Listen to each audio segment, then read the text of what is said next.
I am a girl dad now, got a busy stuff, I'm trying to fall asleep. I was captivated by it, man. This was very, very well done. I assume you had some fears when you signed up for doing something like this, as intrusive as it was, and then once you saw the outcome of it, I assume you had to be happy about it.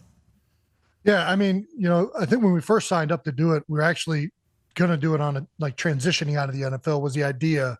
I didn't know what I was going to do after football. Still don't really know fully what I was going to do. And I think, as we kind of went through it, we felt like we had a story with last season alone. And we ended up getting NFL Films on board. A bunch of people fell into place where, it felt like there was a really, really good story as is with the family, with the fans, with my wife, my kid, like everything. So it all kind of fell in differently than we expected. But you're right. Yeah. I was nervous up until the premiere, the launch day. On some level, you're happy with it, and that's enough. But you're also still kind of, what are people going to think? We put ourselves out there. We try to be as real as possible, and we're definitely happy with the reception it's got. Well, I want to let you know, I appreciate you doing it because I think you gave a glimpse at what it is like to be an NFL guy, even more to people that have fallen in love with the sport, fallen in love with the league, and only see you guys on game day. I mean, literally you with your ankle, playing with your kids, not being able to move. Like, people see that and they're like, okay, we appreciate what these guys are putting themselves through to entertain all of us. And the way you've maintained just so much energy and a positive attitude and loyalty, and your style of play is one where you got to be fast. I had no idea your ankle was as bad as it was last year in that documentary with how you played on the field. And you said, I'm full of a bunch of anti-inflammatories. I think that's why the end is near. Toradol is the greatest. Toradol is Vitamin T. You know that. Yeah. You can't beat that. It is. Was that all season, though? Because I don't know if the doc covered all season. Your ankle seemed to be like very, very, very bad. It was a grade 2, maybe like a grade 1+ high ankle, right? So luckily I've torn that ligament before. So when it tears for a second time, it doesn't really swell up as much. But it was bad during the week. On game day, as you know, you get it to where it needs to be. Luckily, I'm not a receiver or a running back, have to do all this cutting. I can kind of tape that thing up there pretty rock solid and just kind of, No, we don't believe that. You're running like a running back every single play. That's why the Eagles offense is what it is. So I just want to let you know, very impressed with your toughness and very appreciative of everything. I think we just lost power again. Yes, we did. But you're still on. Clock went out as well for a second. That's good. Who knows if we're out there or not? Did you see that? I did. You brought the electricity down over here with how great you are. Whoa. So let's talk about one last thing from the documentary. Your wife and you telling your story of how you guys come together, obviously, is awesome. Meeting on Tinder. Yeah, go ahead. A tale as old as times. It really is. But I want to let you know this, and I assume you've heard this because of her appearance on New Heights and everything like that. But like my wife, massive fan of your wife. I think everybody that's ever played in the NFL, their significant others, massive fans of your wife. I think the world, big fans of your wife. Now, we are wondering if your wife is enjoying the celebrity status. Is she going to take over the world? It feels like she is maybe one of the coolest humans walking this earth, and you, the same thing. We got a celebrity power couple between you two. Everybody's talking about your brother. Obviously, you are as well, but everybody's talking about you two. You and your wife are becoming a celebrity couple right now as we speak, I think, pal. Yeah, I'm the Ian Rappaport, Travis Kelce right now. No, I think my wife is she's been in hiding for a long time. I think one of the best things of the documentary is that everybody got to see just everything she does, everything she goes through, and the tremendous person and wife that she is. And, I don't think I don't know if she's happy or upset about it. She's not the type of person that likes the spotlight. She's not the type of person that seeks that out.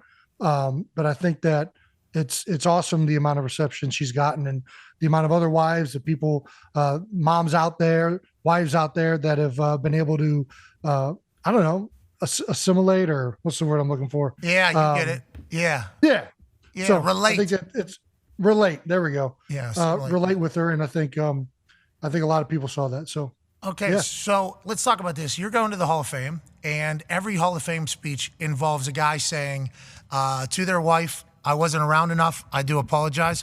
To their kids, I wasn't around enough. I do apologize.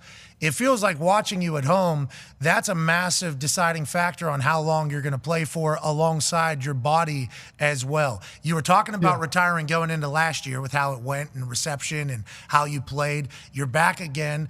Is that just going to be an every year thing that you're going to have to think about, or how are you going to process that? Yeah, I'm going to take it one at a time. One at a time, just, feel where we're at physically, mentally, emotionally, and whether you can make that type of commitment because it does take away from your family, especially when you take in all the other things that I'm doing off the field. Being around family, as you just said, Pat, there's so many of our colleagues, coaches, players that weren't around their families or weren't able to compete and succeed at the highest level. And that happens, I'd imagine, in anything, not just football, right? And you want to be the best at anything in the world. It takes time and commitment. And, I think that balance of being there for my family, being there for the girls and my wife is the number one most important thing to me. And as long as I still feel like I can do that while also selfishly a little bit striving to compete and be the best in the world at something, I'm going to try and do that. But, once you get married, once you have kids, all that other stuff takes a big time second seat, in my opinion. Yeah, I agree with you. And watching you and your kids was cool. I just had my first daughter, so watching you interact, and you were obviously incredibly sore. You turned a corner in the kitchen, I think, and started yelling at one of your daughters. I was like, this guy loves being a dad, man. Like, I can't wait to do that. I was enjoying it. But let's talk about on the football field. AQ Shipley, who's a big fan of yours, has a question for you, Jason. Hey, Q, what up? What's up, Jason? Good to see you. You obviously know the respect I have for you, but one of the questions, you got Tampa Bay this week. You got Vita Vea. Yeah. We all know about Vita Vea. He's an absolute monster. You've played against him before. You've played against the Aaron Donald types. Let's go into your mind a little bit. Can you talk a little bit about how does your mindset and technique change from week to week when you're going against an Aaron Donald body type and then a Vita Vea body type? Well, I was actually hoping you'd give me some technique tips, seeing as you were teammates with the guy. There's not much you can do for Vita, but I think you're always assessing what type of player the guy is. What are his strengths? What are his skill sets? What moves does he like to do? Every technique that offensive lineman has kind of has a weakness, has a weak spot. So, when you're playing a player, you're trying to factor in, okay, is this a power guy? If he's power, I can go for leverage right away, try and stop his momentum, get him situated at the line of scrimmage. Maybe that'll negate some of that. If it's a speed guy, a finesse guy, he's trying to work edges, I can sit back a little bit more, get ready to move my feet and stay in front of them and maybe go with a little bit wider hands. The guys that are tricky, unfortunately, are the guys that have both of those. And Vita is certainly, although he's 350 plus, he's got plenty of quickness and agility at the same time, which is why he's such a perennial, player that he is. It's going to be a match back and forth all game, I'm sure. He's one of the guys that you look forward to going to because it's going to be a test. I think you kind of go into it getting ready to see how the game unfolds, go into it with a strategy, and then see how it's playing out. The guys tell you how much they enjoy your podcast whenever you're playing against them, like Vita Vea, and you, and he's like, hey, it's good podcast. Is that happening? Dude, they do. It is weird. It is weird in the middle of a game. Other guys bringing up the podcast. Like Judon didn't really mention it during the game, but immediately following the last play was right on top of it. I mean, it's been cool to see the respect and the amount of other guys across the league that enjoy the clips and watching the show for sure. Yeah, it's awesome. Yep. It's an incredible. Your show is like in the documentary. You show you filming the first one, and at the end, which I appreciated, you said, "For those that watch this whole thing, like we're sorry, because we feel that way about this show still to this day." But you said we're going to get better at this. And I want to let you know, I don't know if you got better, if you just did the same thing for the amount of stuff. You guys got like the greatest show going. And I don't think you expected that. Truly. I don't think you genuinely thought that was going to be the case after watching it all unfold behind the scenes.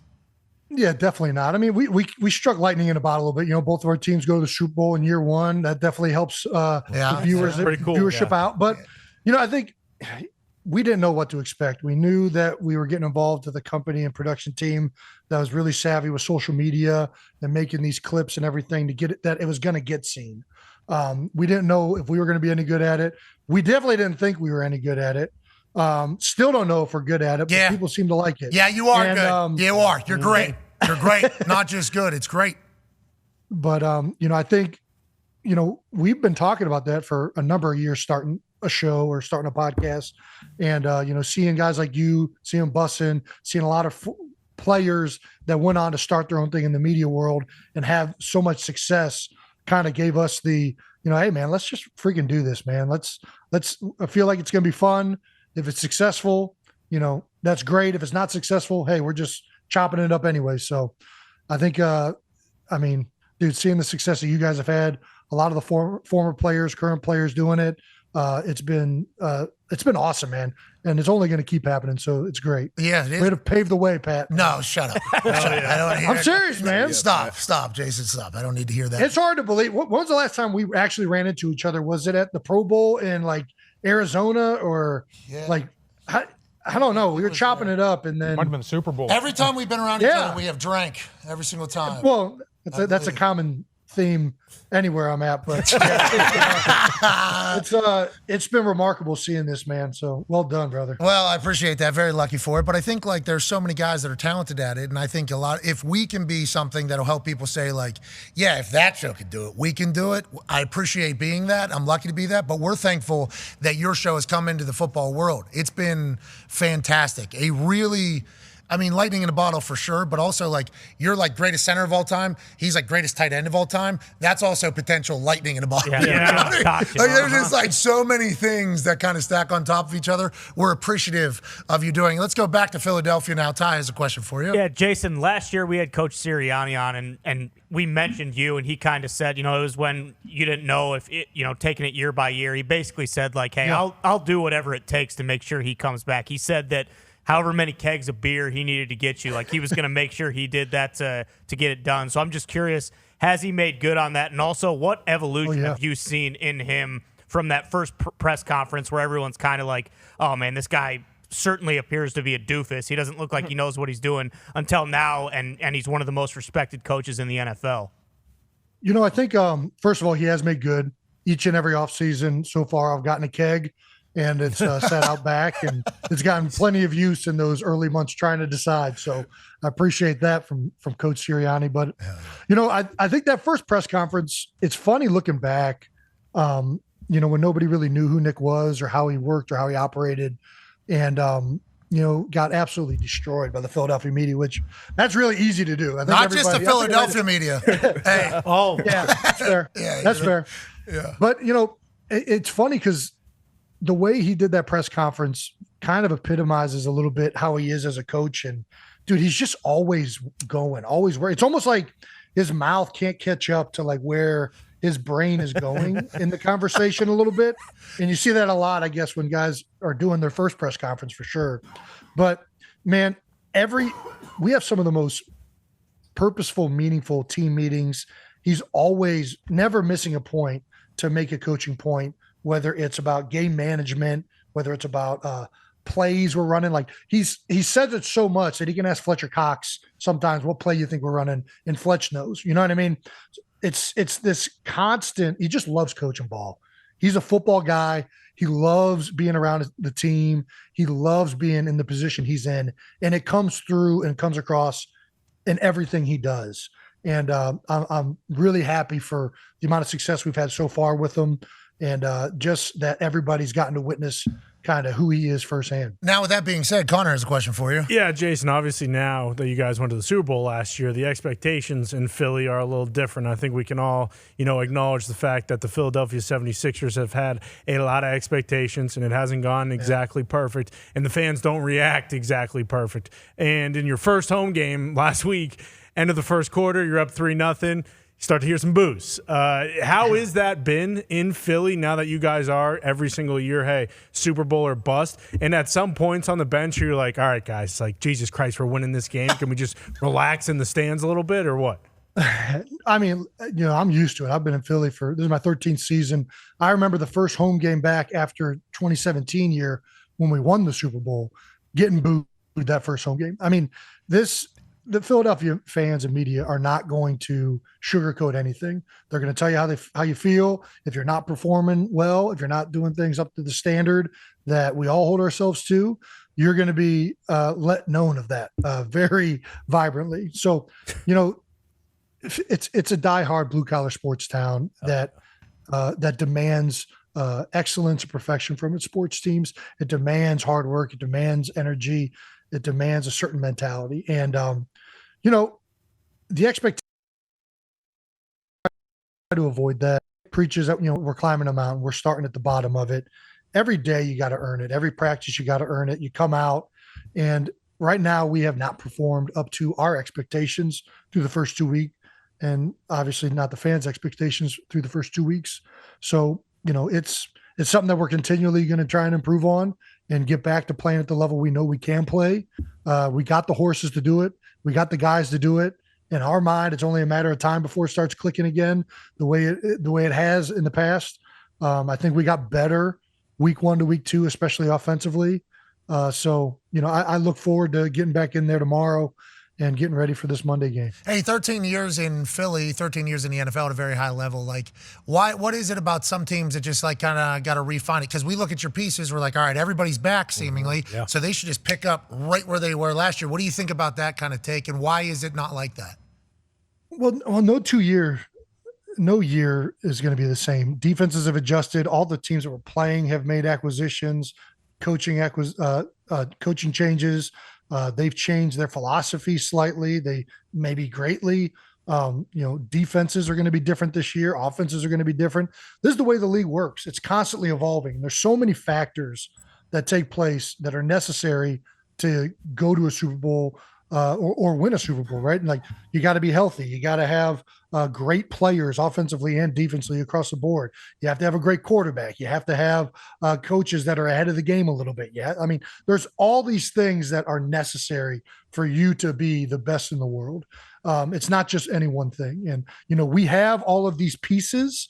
I firmly believe that, but getting them all gelling the way they were last year at the end of the year, that takes some time, and that takes and it's going to continue to be a process throughout the year. Teams that are doing great right now, they're going to have to keep staying on top of it to be where they want to be at the end of the year, just like we got to be where we want to be at the end of the year. So I think there's so many different things that need to happen for you to reach your full potential as a team and as a unit. And we're starting over at square one. Doesn't matter who's coming back. Doesn't matter what coaches are here, what players are here, who's leading the front office. It always starts over. Hey, listening to your press conferences throughout the year last year, you sound like this grumpy old man, Yeah. Like, it was like these press conferences they're in the middle. They're like intermittently placed through the dock. And at the beginning, he's just like not playing great. And like, oh, we might be. I don't know. Like, just get. But I think those types of situations are why you are beloved by the city of Philadelphia so much. I don't think I fully comprehended that. I assumed that a human like you would be loved in any city that you play at because you're hardworking, hilarious, drink beers, great to see your position. So I assume you'd be loved anywhere. But it feels like you and Philadelphia are like a perfect marriage. Obviously, you feel that way. And when did it start being like that? When I got drafted to Philadelphia, my agent, Jason Bernstein, immediately.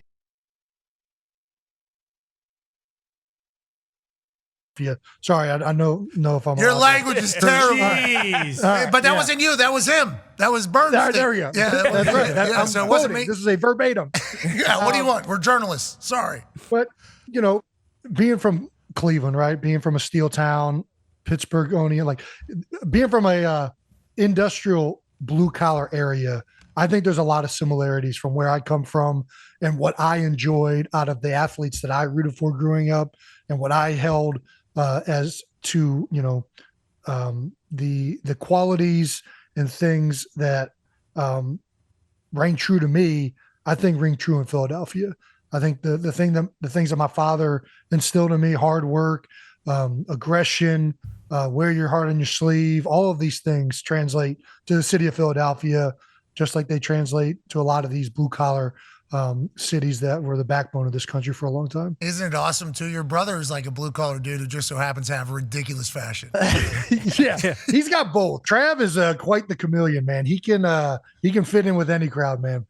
And I think that's why the New Heights podcast is amazing. You know, I think you guys need to keep going, and we can't wait to watch you play center for the Philadelphia Eagles for another 10 years. Hell yeah. 10 more kegs. You're the man. Hey, have a great day. We appreciate you taking some time here. Pat, man, it's been an honor. Anytime you need me, man, I'd be happy to come on. I appreciate it. Take care, brother. Hey, this was it. We found a picture, by the way. AQ found us. AQ's at 320 there. Yeah! Here we go. Yeah, you and AQ play the same position there. I know. Not anymore. Now it's reversed now. now AQ's all skinny up, man. He looks good. What do you weigh, Look at Jason? that. What do you weigh? About 300 right now. I'm heavier than I've been in the past, yeah. As I get older, it gets easier to hold the weight on. But in that picture, I think that was like right end of the Chip Kelly era. I was probably 275. I'm not lying. Damn. Like, I might be yeah. 325. Yeah. AQ was not in the Chip Kelly era. No, he was not there. All right. We appreciate the hell out of you, man. Have a great day, ladies and gentlemen. Future Hall of Famer, GOAT, host the New Heights podcast, and also the subject of the greatest doc I've seen in some time on Prime, Kelce. Ladies and gentlemen, Jason Kelce. Yeah, Jason. He swore on our show, but it wasn't him. It was his agent.